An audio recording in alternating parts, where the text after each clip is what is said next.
What hurts the chakras are a lot of things that we do in daily life. What you do in daily life, you want it to support your spiritual development and your emotional development. You don't want it to undo. So I'm going to talk about a couple of things.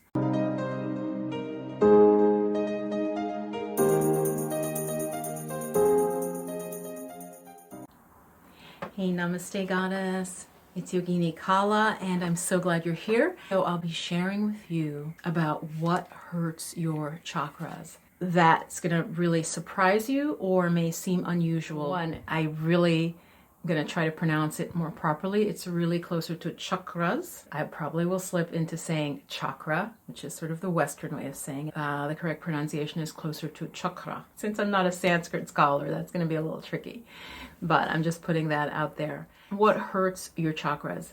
A lot of folks think you just sort of do a meditation, you listen to a 6-hour sleep meditation video and your chakras are all better.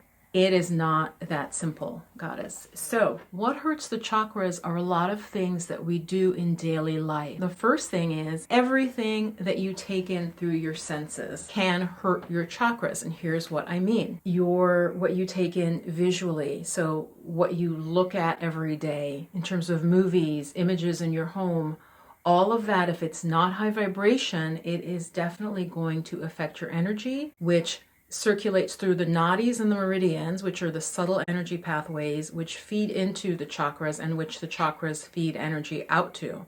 Okay, so the chakras don't just float in your body, in your energy body by themselves. There are little streams of energy, and I'll put up a picture here. There are streams of energy that come off of the chakras, and that is affected by so many things. Like I said, everything that you take in through your senses. So the type of music you listen to, if the music is upsetting or as the lyrics are violent or demeaning and you're hearing that, that's going to affect your energy. The foods you eat, if they're not high vibration foods, right, that's building your body up and building your nerves and all the subtle channels, if it is completely artificial food, which much of what we eat is, you're not going to be able to carry the vibration that the chakras demand and that higher energy vibration. So everything that you take in through your senses. So the first thing I want you to think about is, what are you looking at in terms of media, images all around you, even your speech? How do you speak about people and situations? And I can break these down more in separate videos. If you're interested, let me know specifically in what. If you spend a lot of time saying really negative things about people, about groups of people or specific people, all of that is pulling down your vibration and will hurt your chakras. The chakras are connected to your energy vibration.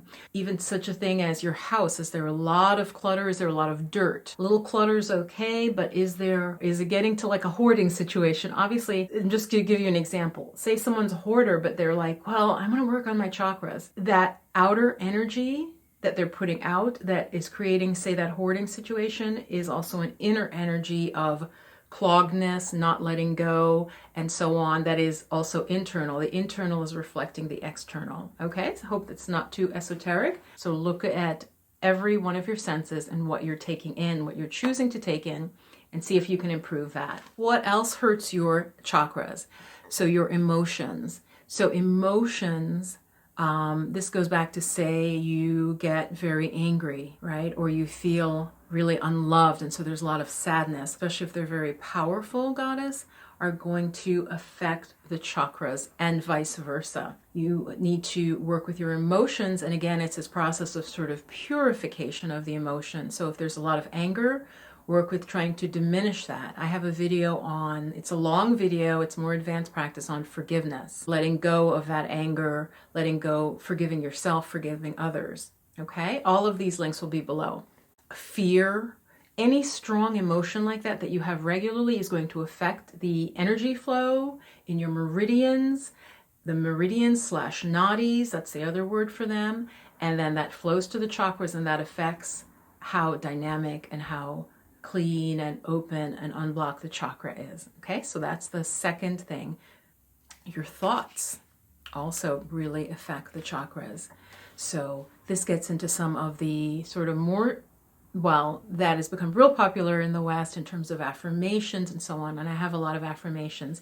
If your thoughts are very negative and pull down your spirit and talk about how, you can't succeed, you'll never succeed, or you don't have enough talent or anything like that, all of that negative self-talk, goddess, that affects your subtle energy and then hurts the chakras, and then starts a loop where that energy is diminished in that particular chakra, and then you're just functioning at a lower, less high vibration level. Now I want to share with you then a little bit more about how to counteract those negatives, and you can. So practices that will help you with dealing with all three levels, what you're taking in through the senses, the emotions, and the thoughts. The main practice I recommend if you really want to develop spiritually and strengthen and clear the nadis, the energy meridians in the body, I really recommend doing yoga. Okay, so getting a yoga practice, because that will clear the nadis, the subtle channels in the body. And so the blockages that you've developed over this lifetime and possibly past lifetimes of beliefs and karmas, things that are really sort of hold you and restrict your growth and your energy, that is cleared by doing yoga. Things also like Tai Chi, I've mentioned before, and Qigong, practices that specifically are working on the subtle energy, not just regular exercise. So regular exercise, of course, is still really good. Other main thing that will help you with all three of the problems that hurt your chakras is to get a regular meditation practice. Daily, if you can, is best. I recommend mindfulness meditation or meditation on the breath as really the main practice to really master, because what that's going to do is give you a calm mind, and it also has, believe it or not, a purification aspect. So when I would go on long retreats, I would go on up to 6-week retreats, and I would be doing yoga, but not very much because I'd spend most of the time meditating. That was what the meditation retreat would have you doing. There'd be just a little free time where I could do yoga. You guys, I would always find as I meditated more, I could do more difficult postures. And part of what a teacher explained in general, and then I saw the correlation, is that meditation, simple seated meditation, either on the breath or mindfulness meditation, it has a purifying effect on the body. So I literally, you guys, there's actually a posture called chakrasana where you push up. Kids do it all the time. You put your hands here and your feet and you push up. And it's pretty intense posture to really get your back to bend like that. And I just popped up into it much more easily than usual because simply the meditation had a purifying effect. So meditation is very, very powerful. It will help you with things that are hurting the chakras. So it'll also help you to start to see and clarify your senses. So you'll start to notice, oh, you know what? I don't really like that music anymore. I really don't like those lyrics. It's like so ugly, so negative. That's just not what I'm about. You'll naturally start to be drawn to things that are actually better for you. That is really powerful. As I have a video series that takes you through each chakra and has a short guided meditation. I want to take your questions and comments.